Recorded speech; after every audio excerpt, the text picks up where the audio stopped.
Welcome, everybody, to this I Do Society education session all about tech security. We are talking about protecting your business, protecting all of your assets, which, all are linked to passwords and accounts that we have access to everywhere. And we are joined by Elizabeth Shields. Elizabeth, tell us a little bit about you. And let's dig into some security stuff.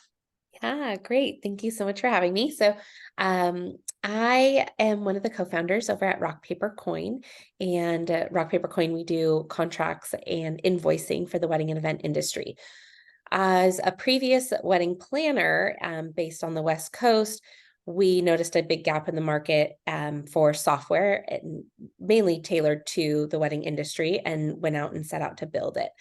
I became very passionate about this topic around technology and security and passwords because when I switched over to building software and being on the payment side, we have to adhere to like the utmost, strict security standards as set out by a lot of the partners that we're working with. And it was mind blowing for me that this was not something that was being talked about or shared in our vertical. And yet we're handling a lot of money, whether it's for our own business or for our clients, and it's exchanging hands. And I was just really blown away. So I've spent the last 2 years deep diving onto this topic and digesting it in a way that can make it approachable for us as small to medium-sized business owners. We do not need the same security settings as a payments company, but we need some. And so that's really where I started talking about this topic and really wanting to just pass along the information that I've learned over the last couple of years at Rock Paper Coin. Oh man, I can only imagine like the kinds of security things you've had to learn with all of the payment stuff that you guys do.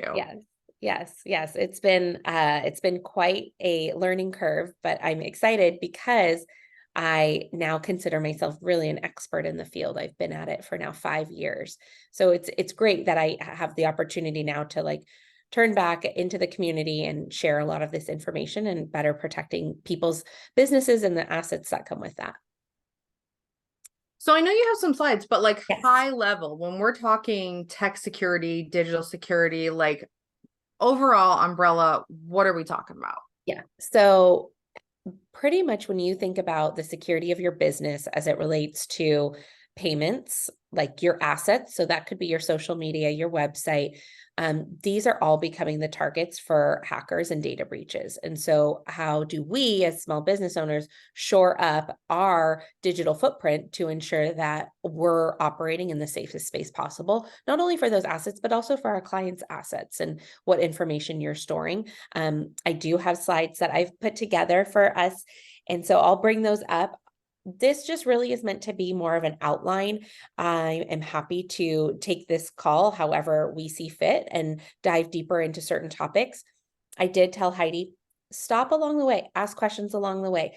This is your time to learn and dive deeper into this topic, and I'm just here to support you.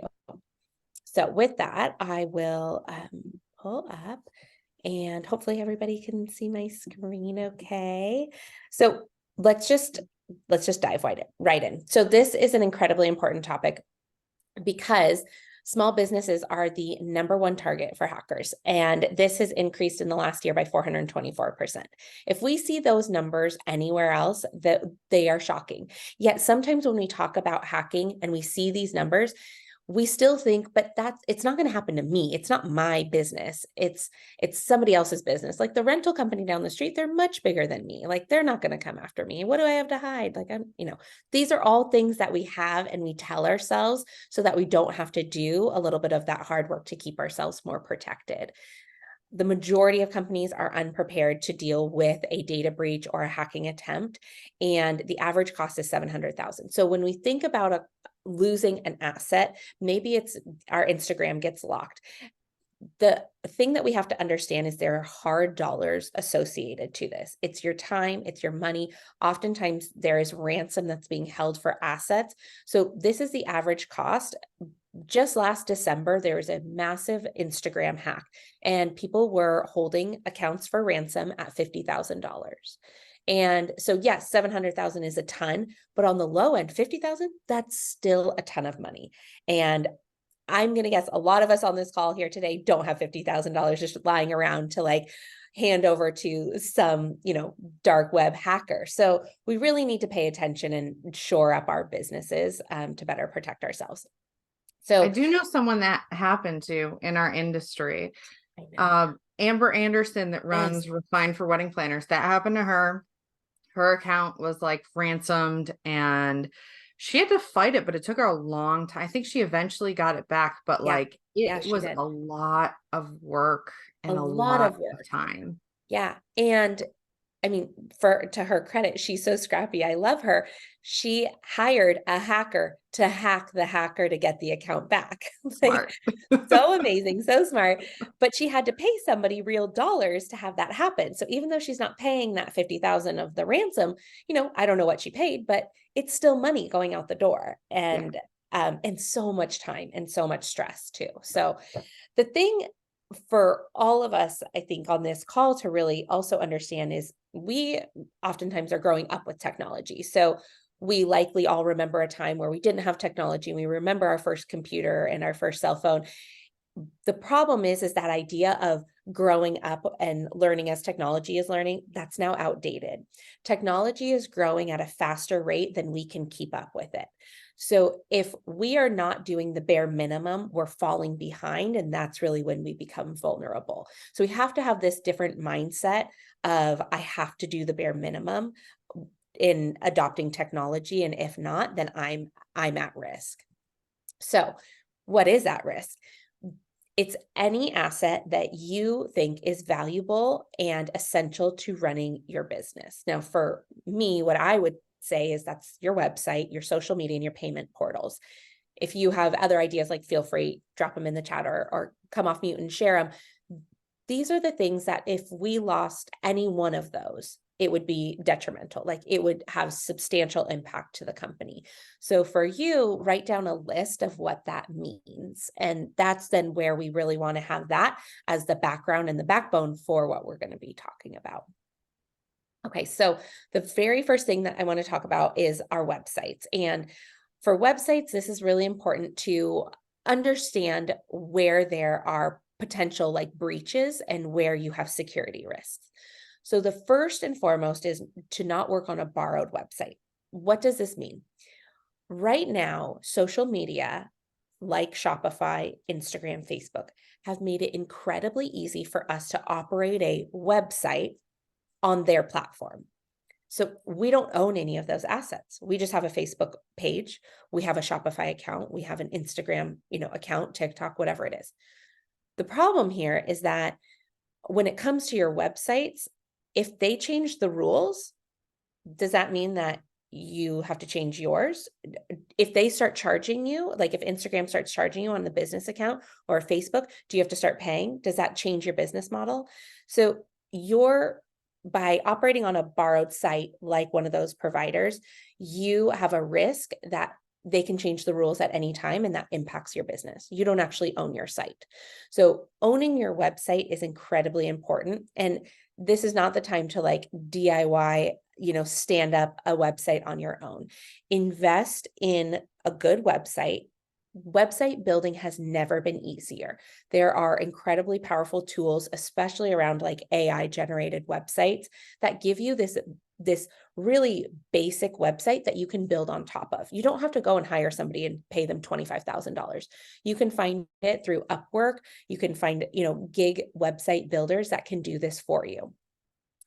Hosting companies are the backbone of your website. So, for us, that's GoDaddy. There's a lot of hosting websites, but it's really important that you do a reputable hosting because essentially if your hosting website gets hacked, your website is down.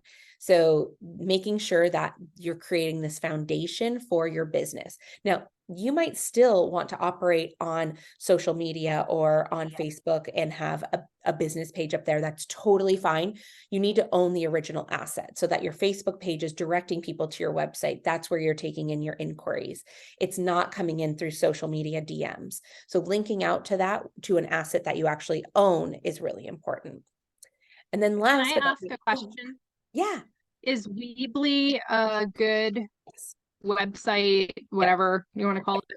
Yep. That's where mine's Totally on. fine. Yeah, great. Nope, totally fine. Reputable. I think where we can sometimes fall into being blind is by hiring a third party to build a website. You find somebody to do it for super cheap. They're standing it up on a third party that is not as reputable and might have some security kind of like, red flags, but you don't know because you're hiring this person to do it. So if you have a hosting company, where your website's being built, you can just Google it. It's likely, I mean, the main ones out there are all reputable.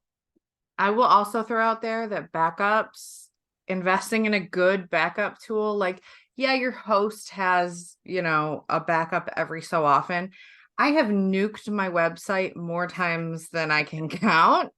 And being able to go in and be like, restore. Okay, I'm going to go make some coffee. And when I get back, it'll be fixed. Yeah, Not a yeah. problem. Yes. A lot of sites offer that, and it's just like an add-on for like a small fee every month to have that option. So totally agree. I think that's a really good tip. The other point when it relates to websites is around these third-party integrations. We need to start viewing integrations as a point of entry for hackers. So look at it as a hole, like, physically a hole on your website. And that allows somebody to come in and access data from your site. All of these third-party integrations are reputable, very well-known companies. The problem is it's not necessarily them that's going to get hacked, it's how the integration happened that provides a potential pathway for hackers. So I say this not because you shouldn't use any third party, just limit it. So limit it to where your contact form is maybe on your website and it comes directly into your email. Don't use a third party contact form. Think about how often you want to be using these integrations and only use the bare minimum. YouTube, great. Probably don't need an integration. You don't need to host your YouTube page within your website. Instead, link it out. Say, here's our YouTube page, go to YouTube. That way you just own a lot more of the website without those integrations, and you don't have as many holes for those points of entry. So I think that's just something, the easy button we all like to slap every now and again, and website building through integrations has made it feel like it can be really easy, but it does need a tiny pause to say, do I really need this? So want to talk about, and kind of now that we have like our websites done, these phishing attempts.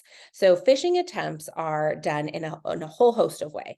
They are typically done through emails, SMS, so text messages, voicemail, which is called phishing, and then social media, spear phishing. I love whoever's coming up with these names. Like, I applaud them for it. So the most common path of attack for us on this call is going to be email. So this is going to be where you get an email. It's going to have some slight sense of urgency around it. There's going to be links and there's going to be malware built into those links, and you're going to click on them. That's how they are getting in. So SMS, this is typically a text message that's coming in, again, with a discount or a link or a phone number. It looks like a phone number, but really it's just a link with malware embedded in it. And voicemail, these callback systems to get your voice on the phone, to use your voice for different points of entry that require voice activation. So that's going to be something like, I need you to call back, or I need you to go to this website and log in. And then social media. This one is alarming to me because a lot of it is links, which hopefully we all know by now. Let's not click on any unknown link. But the more recent one has been screenshots. So it's where they're teeing up a site that looks exactly like one of your followers' sites and on social media. And they message you being like, shoot, I'm locked out of my site. I'm locked out of my social media, my Instagram. Can you take a screenshot of my profile and DM it to me? And you will be locked out within 2 to 3 seconds of sending that screenshot and DM. There is data embedded within that screenshot that allows them to hack into your site and lock you out. So this has happened more times recently than I can even count, which is alarming because it doesn't sound like it's that bad. Like, I can take a screenshot, like whatever, I'll DM it to them. And then they steal your account and then they hold it for ransom. So this new attempt, it's always like, really interesting to me to see what new way they're getting entry in. If somebody is messaging you with something urgent or being locked out or asking for a password reset, that should set off your red flags. And that's when you should reach out to that person directly, send them an email being like, hey, got this interesting message from you. Just want to make sure, is this actually you? It's not going to be them, but do your due diligence. It takes a couple seconds, but it's going to keep that asset protected. So as I mentioned, emails is going to be the number one like path of attack right now. So when you get an email, and I'm going to show you a few and we can kind of like walk through some of this and practice it together. If you get an email and you don't honestly know where the domain is coming from, you can go to this website, whois.domaintools.com, and you can put in any website and it's going to tell you who the owner is. I just did this and it came out that the owner was Musafa. Okay, so that to me is like not a reputable site, and I don't know that owner and I don't know this business name. So I just deleted the email. So I use this tool a lot just because I'm constantly being contacted by people that I want to partner, whatever it is, but I have to be really careful. So I use this a lot. It's great. The next thing is you can check the email signature, inspect the branding. These are oftentimes coming from brands that we all know and love. The Gap, Amazon. We know what their branding should look like. If it's off, if there's not an image that's being associated as the little icon for the person, you can pretty much bet good money that if Amazon's sending you something, it's going to be branded to a T. It's gone through so many different hands to make sure that everything is inspected and looks good. So use your common sense here. And if you honestly cannot tell, you can go to a website and find their chatbot and ask them about a subject line. Everybody has these chatbots that are happening now, and even AI on the chatbots can still answer your question if that was an email that was sent out from one of their campaigns. So just again, this sounds like it's a big list and would take you like 10 minutes. In reality, this is going to take you like 15 seconds to decide if this email is a truthful email or if it's more of a hacking or data attempt. So, okay, what does this look like? This is an email from Microsoft that clearly is actually not from Microsoft. There is no logo or person. The reply email, it's hidden. So oftentimes in our email, like Google, Gmail, or Outlook, it'll just say the name. Just expand it. That honestly, that one step is going to tell you 99% of the time whether that's a real email address or not. Then you just delete it and move on. But let's say you're still not sure. There are going to be grammar mistakes, not a real phone number. Don't click on this. Again, this is going to be a link that has malware built into it. But what you can do is you can copy and paste that phone number into your browser. It's not going to come up as anything. And then you can just delete it and move on. This is just to show you how quick this can actually happen, and that you don't need to be taking a ton of time out of your day to making sure that you're, being safe. This is just where you can look in these emails. So here's another one. I love this one because, Amazon, dear customer. Amazon at this point knows our social security and our exact whereabouts 24/7. So they're going to know your name. So dear customer should always be like a red flag of spam or like a hacking attempt. Different dates, not real dates. Again, missing information, like Amazon's going to have your address. And then down below, you can see Amazon LLC. The last thing that Amazon is an LLC. So this is how people are trying to look like it's a reputable business, but your red flags should go off instantly anytime you get something like this, and then you can delete it and move on. Okay, so that's kind of about like the hacking attempts that are going to come in through like email, that they're basically going after and taking control of website, payment, social media. They're coming in through your email is typically it, but they can also come in through email, voicemail, ways that we can actually stay extra protected. Yes, we need to be reviewing everything and not clicking on links, is around passwords. So this topic, we can spend as much time talking about this as we want, because what I once thought was a password is not a password. Once what we were taught as a password is like, you just need something so that you can log into this site. That's what we were all taught because we grew up with technology, and that's what a password was. That's not it anymore.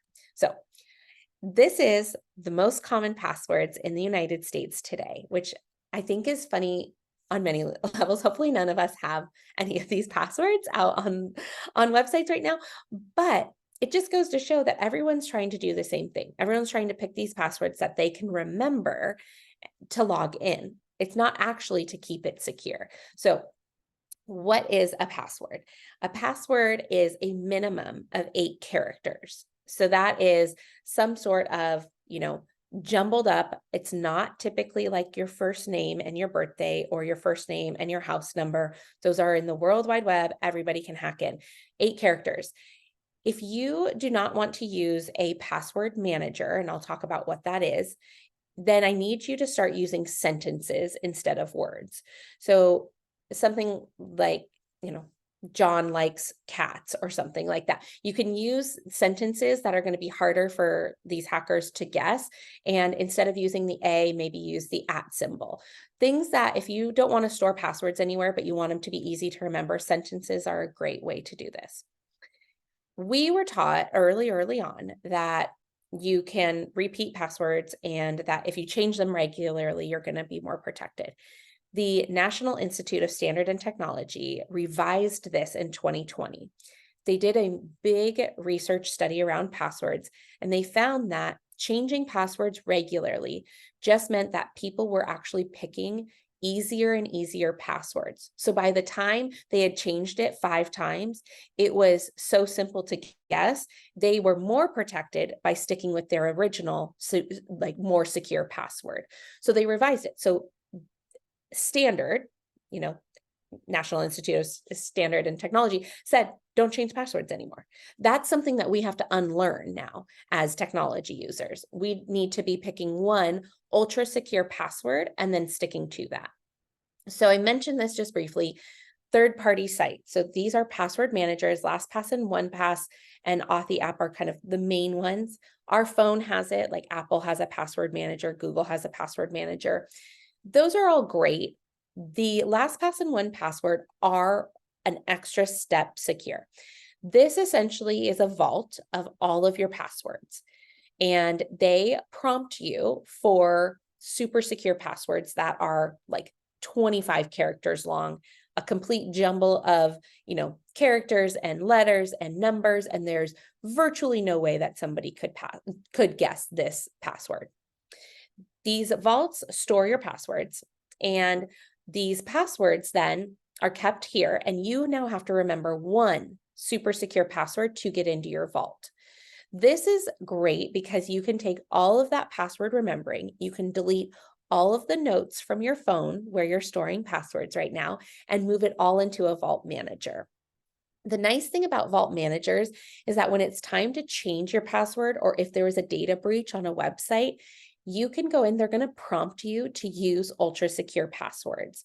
Anytime you log in somewhere, as long as you have it up, it's a browser extension. As long as you have it up on your computer, it's going to prompt you to save that password. So it's not that you have to spend 6 hours transferring everything over. Just start by signing up, having it open and logged in, and it's going to prompt you to remember all their passwords. And when something is found on the dark web, it's going to say, hey, this is a weak password. It's been found. We suggest that you change it, and they make changing it really easy.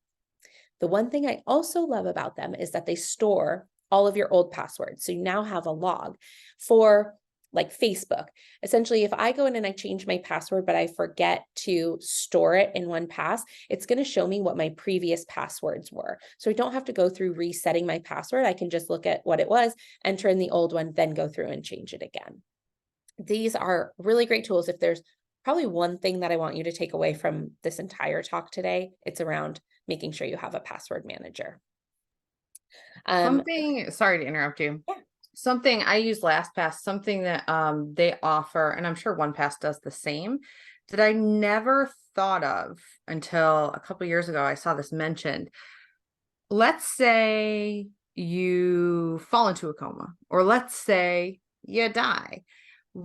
Who has access to all of these accounts? Well, with these password managers, your business manager that works with you, or your partner, your spouse can be like, hey, this is happening. I need access to this person's accounts so I can actually get into the bank accounts, get into all these different things that we need to have access to. Yes, such a great tool. My husband and I actually just swapped like master passwords for our password managers because you're like, we need to like have it stored, and I have his password manager password stored in one of my vaults now so that I could get into his if something were to happen. So then What the happens if they get hacked? so they, to my knowledge, have never experienced anything. They are in charge of being ultra secure as far as their passwords. So there are different vault settings, but of course that's a risk. Is the risk greater having it stored on your phone or having it with a, software company that's job is to store all the data? That's something that you'll have to weigh. Of course, that's a risk though. Like, I'm not going to say that they're foolproof. Nobody is. So the number one way you can kind of like hold off or thwart a hacking attempt is what's called multi-factor authentication, MFA or 2FA. So this is where you're getting codes that are sent to your email or you're getting codes sent to your phone, and it's providing a second validation that you are who you say you are. Hopefully we've all experienced this now today. Having MFA turned on for all possible websites is the number one deterrent for hacking sites. So hackers are not like people that are just like guessing random passwords. Like, these are full on robots. When MFA is turned on, that's a deterrent because they know that they can't get those codes in real time unless they figure out a way to hack your phone within 30 seconds, which doesn't happen. So this is the number one thing that you can do to better protect yourself. So I just wanted to like play this quick video. This is 1Password on the right-hand side. I have pulled up my Instagram password. So you can see here, I have my username, my password. The strength is good. This stores a 2-factor authentication code. I'm going to go into why this is also really smart for sharing passwords as a team. But I'll play this. I have Instagram pulled up on the left, and then we can just kind of talk about it. So I'm logging in. I have my password. So I'm going to go over and I'm going to copy my password and I'll paste it in. It's going to then prompt me for that code. So when I get prompted for this code, right now it probably is going to all of your phones. In a password manager, it's going to go into the manager, which then can confirm that I am who I say I am. This is incredibly important because if you are sharing social media accounts with multiple people, then this is a great way for you to share those codes without texting them back and forth. Because if somebody has malware on their phone or malware on their computer and their iMessaging is linked in, these hackers and these bots now have access to that code. So by storing it in a password manager and having it prompted within the vault is going to just allow you to store these passwords and share these codes in a lot safer of a fashion. If you have contractors, like if you're hiring Mark to like run something for you and you need to be sharing passwords, you can create a vault that is just for contractors. You can add in, if they're doing social media, you can add in your Facebook, your Instagram, your TikTok, and store it in one vault for them. When that contract expires with that person, you can then go in and you know exactly what passwords need to be changed associated to that contractor. So it keeps it just very organized and safe with these 2-factor, multi-factor authentication codes. Excuse me. All right. So, okay, want to just talk about kind of ways that we can protect ourselves. We've talked about 1Password. This is kind of my starter pack, like where to go from here. Norton and is a great like scan device for computers that are going to see if you currently have any malware. You could adopt all of these recommendations for your company and do all of these amazing things. But if you already have malware operating on your computer, it's obsolete. Like, you already have it. So first and foremost is what you need to do is make sure that your computer and your software is safe without any potential malware right now. So Norton antivirus is great. Malware, or no, not malware. Let me think about the other one. I just came into contact with another one that has a free version. So let me look and loop back around to that. And then the other thing is Backblaze. Backblaze is a computer backup. So this is a cloud service that you log into. I think I pay $12 a year for this, maybe $20 a year, something like that. Very low cost. And it backs up my computer, all of my files, all of my systems so that if I experienced a hack on my computer, or I even just lost my computer, it got stolen, I can go buy a new computer. I can go to my Backblaze account and I can click the download button. It downloads constantly to the cloud so that from the last time I had access to my computer, I can download everything and it's going to be my all of my files, all of my computer whole again. I swear I sleep better with this so that if something were to happen, you don't lose all of these files on your computer. You don't lose all this client information. You can have it all. So this is a backup for more like of a physical device, and you can do it for your phone as well, which is great. The next thing I want to just talk about is cyber insurance. So cyber insurance used to be reserved for large companies like Google and Facebook, where these hacking attempts were coming in and they needed to be better protected in case something happened. That is not the case today. Because small businesses are the number one path for hackers, we need to make sure that we are covered in all areas of our business. You likely have business insurance. You likely, have something if an employee fell off of a ladder, you have that insurance. This is now in the new age of insurance, which essentially is going to protect you from a breach. So these are all the companies. You can put this oftentimes included in an umbrella policy with your current provider. At Rock Paper Coin, I think our coverage is $2 million. That is what our cyber insurance coverage is. It does not need to be that high, as many of you are not processing payments. So even having 100,000, 500,000 available to you. So cyber insurance essentially allows you access to cash to deal with a hacking or a data breach. So when you go into when you go into signing up for a cyber insurance policy and you experience a hacking attempt, you are going to get a ransom notice for $50,000 on that Instagram example.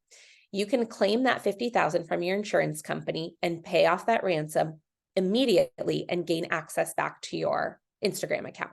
Having liquid cash allows you to mitigate the damage tenfold when you have a data breach or a hacking attempt. So this is just important to understand. Cash is going to provide you flexibility to make decisions, so it's really nice to have. If for some reason you had client information that was compromised and you have a lawsuit over this, this is going to allow you cash to handle that lawsuit with that data breach. This does not break the bank. A lot of times it's around $100 to $120 to have minimum coverage for cyber insurance. So we just need to change our mindset again of like, this isn't anything that now the big companies are only experiencing. This is stuff that we are all going to be experiencing in today's world. So having ourselves better covered is really important. So I want to talk about just what happens if you're compromised. So right away, you want to change your password immediately. You want to log out, and the next step besides the logging out of everywhere is changing and clearing your cookies. So in your browser, there are cookies constantly being stored about where you've logged in, so that if you log into Facebook at 9 a.m., when you go and visit again at 1 p.m., you're not logging in. That's a stored cookie. So by going in and clearing your cookies, it's going to automatically log you out of a lot of websites. Now, this isn't foolproof. It's not going to log you out of everything, but it is a nice browser reset.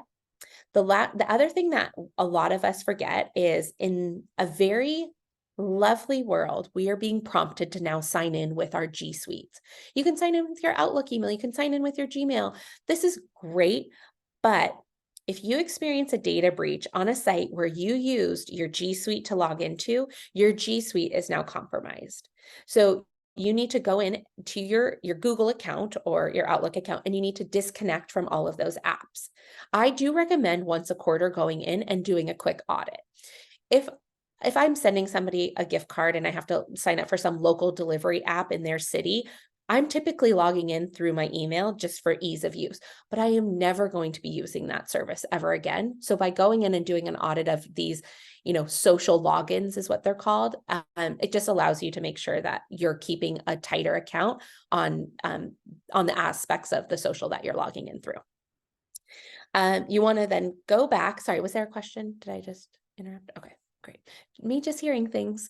So you'll want to go in back to where you were notified of this compromise. And you're going to want to review all of the notifications and the instructions of what they're asking you to do or telling you to do. So first you need to make sure that, is this actually a real thing that's happening? And then if you deem yes, then you want to understand the steps that you're taking. Oftentimes it's being held for ransom. So you need to understand if you're going to pay the ransom or not. And otherwise there's steps to take about like where to, to get in touch with, whatever it is to get access again. I don't recommend clicking anything right away. First, you're going to want to reach out, get that cyber insurance, make sure you get access to your cash if you do have it, and then start to walk through the steps of how to get something back. And last but not least is sign up for fraud monitoring. So this comes in when, let's see, I think, who had a data breach where like passwords were shared. So typically what happens is a large company, let's just say, I don't know, American Express. No, It definitely happened with Target a while back. Okay, great. Yeah. So Target. Okay. So Target. Somebody hacks into Target. Companies are supposed to store passwords with a one-way hash, meaning if I enter in my password as John likes 7 cats, they are supposed to actually take that and scramble it into a new set of numbers and store that new set of numbers. They're not supposed to store your passwords. Well, companies, not Target, but there are smaller companies that do not adhere to best practices, and they are storing passwords. So that means when they experience a data breach and they've been compromised, all of those passwords get shared on the dark web. So you'll get the notification saying your password has been found on the dark web, or, you'll get an email from Target being like, your privacy is our most important. And unfortunately, we didn't hold up to standards or whatever. Every single company that experiences this has to provide 6 months of fraud monitoring for free. And it is your job to sign up for that. So I encourage everybody, if you get one of those notifications from a big brand or from a small company, or you experience something yourself, to sign up for fraud monitoring. This just basically scrapes the dark web for your passwords, your contact information, and will notify you. Hey, we found your driver's license. There's not a whole lot that you can actually do to remove that. But what you can do is if it's a password, you can go in and change all your passwords. So just knowing what information is out there about yourself and your online, persona is just really important. Okay, now, so instead of data being compromised, or you are on a third-party site and they were compromised, what happens if you were actually like hacked, like your Instagram was hacked, or your Facebook, or your email or a website? You have to set expectations, read the email, understand the threat.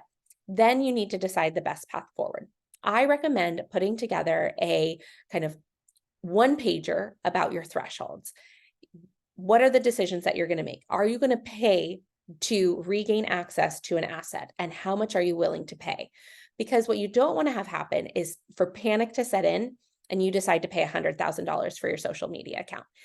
And you really regret that decision 5 months later, but you operated under such intense emotions that you weren't able to think clearly. So by looking at it from today's viewpoint, where all of our information is safe, what are you willing to pay? Then you can understand what was yesterday's self trying to tell me about today's self, and taking that with a better, clearer vision. Honestly, these big companies, they do not make it easy to regain access to accounts. Instagram and Facebook, TikTok, these can take 6 to 8 months to even get in touch with somebody to go through how the process of regaining access to your social media account. So you need to also decide, am I willing to start over from scratch? When do I want to start over from scratch? Like how hard can I fight for 2 weeks, 3 weeks, and then I'm going to start over? And what is your threshold for paying? When you put together a one-pager around this, you're automatically then going to know your path forward. So when you do experiencing something like this, you have that already set out for yourself. So the last piece that I want to leave you with before we talk about some homework items is 90% of breaches are caused by human error. This is an astonishing statistic, meaning that we are responsible oftentimes for these hacks or data breaches. And so if it is something that happens to you, the better way you can actually avoid it from happening to you is just by taking that extra second to read an email, an extra second to not click on a link, and being really mindful for you and your employees to not be within that 90%. So homework. If you want, you can take a picture of this screen. A website security audit, just making sure around those integrations, checking into your hosting company, just making sure that's kind of all secured. The review of those third-party accounts I just mentioned, passwords, making sure that you are adhering to best practices about what passwords actually mean today, setting up two-factor, multi-factor authentication on every site possible. That doesn't mean you need to spend, 10 hours going through all of these sites right now. As you log into a new site, go into the settings and under privacy or security, then turn on two-factor authentication. Over the course of the next 2 to 3 weeks, you'll find that all of your main websites now have been turned on.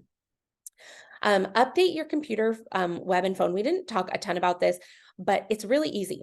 When your browser has an update or when an app has an update, just update it. That means that the company has identified a potential, bug or a potential threat, and they want you operating on the latest software. It is annoying around apps, but this is a great way to make sure that we are using the most up-to-date technology from those companies to better keep them protected and ourselves protected. Then I want you to research, and if it's right for your company, the password manager, fraud monitoring, and cyber insurance. Okay, I will wrap it up there. I left my contact information. If you want to reach out to me, please do give us a follow on social media. I'm happy to chat. I wanted to leave a little bit of extra time just so that we could dive into some Q&A and talk more about your businesses specifically. Thank Can you so you much for tell that. us again? Oh, sorry. No, I was just saying thank you so much. That was really good. It was very robust, but not Okay. super overwhelming. Good, Sorry, good. Chrissy, go ahead. I was just wondering if you could tell us again what the password managers are, the best ones out there to use. I know LastPass was one of them. And then 1Password, the number one. 1Password. Okay. Thank you. They both make it really easy to share passwords with your team too. So you can just share it with them. It shows up in their 1Password, and you can decide whether the password is visible to them or if they just click and it fills it. And it's the dots, the encrypted, so that, if it's you're not going to be working with this person very long, or you just don't want it to get stored on other people's computers, you can do it that way. Yep. Do you need to be in front of the computer they're using to set this all up? Because I'm 15 hours away from my business. No, so Okay. if you go in as the business owner and you sign up for a password manager, you can then invite your team members through an email invitation to join. What's important to understand is that within the password manager, you're going to have what are called vaults. And is that what they're called in LastPass? Yeah. Vaults or folders, and you can put the settings to be a shared vault or a private vault. So for you and the team, if you're sharing a SurveyMonkey login, that can go in the shared file, but you and your personal banking credentials, you want to make sure that that's being shared, that's being stored in a private vault so that they don't have access. You can have multiple vaults. So at Rock Paper Coin, we have a social media vault, we have a payment vault, we have a developer vault, we have a contractor vault, and you can add then the people to the various vaults to also keep it really organized as well. Okay. And you can revoke that at any point. That person leaves the company. Okay, we're revoking access to everything. This is all very overwhelming. I took another seminar. Well, I was at a conference and they had a seminar on this too. And I was like, whoa. Yeah. My mind was blown, and I was like, we've got some work to do. So thank you for this. Yeah. One thing I would say that can make it feel more approachable is to take one thing at a time and watch YouTube videos on how to do it. So say your number one task is setting up a password manager. Great. You have that. Go to YouTube and look up 1Password password managers. Watch 2 2-minute videos. That way you see how it's operating, you see how the setup is taking place, so that when you yourself go in and you log in, you're not like, oh God, where do I start? Like, you've already seen the product, you already know kind of the keywords to be looking for while you're setting up your account. This can really help to make technology feel more approachable. Definitely. Yeah, I think that's great advice. Like, you don't have to do it all. Like, if you do one thing this month, Yeah. like sign up for a password manager and start adding things to it. Like, that's enough. That's progress. Yeah. Do you recommend also, like, let's say we have, I don't know, 5 laptops, like limiting the sites that can be accessed? It depends.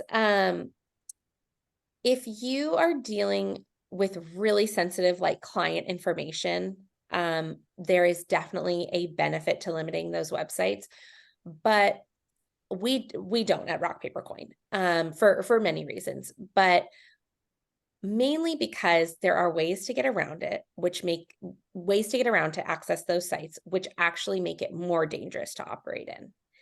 And so I personally think it's better to just have a, like, code of conduct around internet usage when operating on a company computer.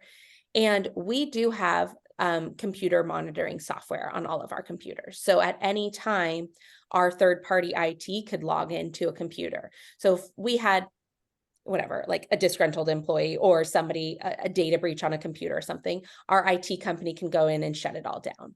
And so there are those services. I don't think, like, limiting people's, like, personal use in websites is going to better protect you any more Yeah, right. than some of these tools. I think are a better way to spend time. Yeah.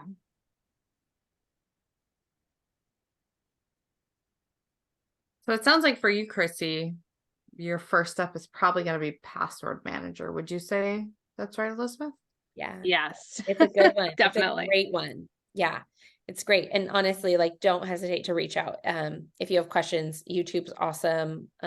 Yeah, it's a very easy product, so don't be overwhelmed by it. Once you spend a couple hours, you'll very much understand how to, like, start to operate and move around in it. It's Awesome. really Thank nice. you. Like, once you start using it, we were talking about this before we got started. It's like, oh, this is great. I don't have to remember anything I know. anymore. I can It's so just like liberating. use my fingerprint on my phone. I can just, have So it's the, a browser extension and it's an app. So you can have it on your phone too. So all of my apps on my phone are now logged in and powered, kind of in the login way through the password manager. And then with the browser extension, it recognizes if you've been there before and it will fill in all of that information for you. yeah, it's very convenient. Very. Yeah. Great questions. Let's see. Cheryl, Melanie, Anything else? do you have any questions? I want to make sure we address everything. Right. Or Chrissy, is there anything else you wanted to talk about and get some clarity on? At this second, no. Not Maybe that I later. can think of. Well, no worries. I'm so glad it was helpful. And like I said, reach out with any questions. I'm very passionate about this topic. I really like the way you talk about, like, okay, you do not need to set aside 2 days and go and add all of your passwords because, once you get set up with a password manager, when you log in to a site that it doesn't have, it's like, hey, would you like to add this to your password manager? And you can just be like, yes, thank you very much. Yes, I will. Nice and easy. All right. Well, if no one has any other questions, I will wrap up for today. Elizabeth, thank you so much for this. Thank you for making it like action oriented, like we can actually take steps, because sometimes with tech security, it's like people are coming to get you and there's nothing you can do. I know. No, we don't need to go to the extreme. We can do small, easy steps to make sure that we're doing a baseline and kind of giving ourselves a foundation for security. Yeah, and that enough, like if you make it just a little bit more difficult, it's that thing of like, what is it? You don't have to outrun a bear, you just have to outrun the slowest person. It's kind of like the same principle with getting hacked. It's like you don't have to be perfect. No, If you just have a more complex password than don't be the low password. hanging fruit. Yeah. Right. Well, thank you so much. It was so great to chat with you all and share this information. I really appreciate it. Thank you so much. This has been great. You guys, I will be sending out the recording of this. And then if you have any questions at all, feel free to reach out to Elizabeth. And even as you get started on this, let her know what you're doing, because I know she's like me, like to know when people like take action and actually do something with the things that we're talking about. Yes, exactly. Thanks, everyone. All right, everybody, have a Thank you. fantastic rest of your day. And I will get this recording out to you very soon. Bye for now.